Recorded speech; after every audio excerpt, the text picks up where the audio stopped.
What's up, everyone? Welcome to Program Your Mode. Today we're going to take a look at how to get a Hyundai Sonata started if the key fob dies. I'm going to be demonstrating this on a 2017 Hyundai Sonata in this video, but it will be the same on several different years. And this is only going to apply to the Sonatas that have a push-button start ignition.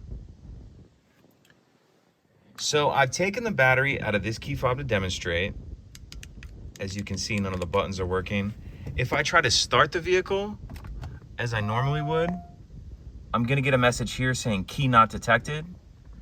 So what we need to do is take our fob and we're gonna use the top of it to press the stop start button. So press the brake in like you normally would, come over here,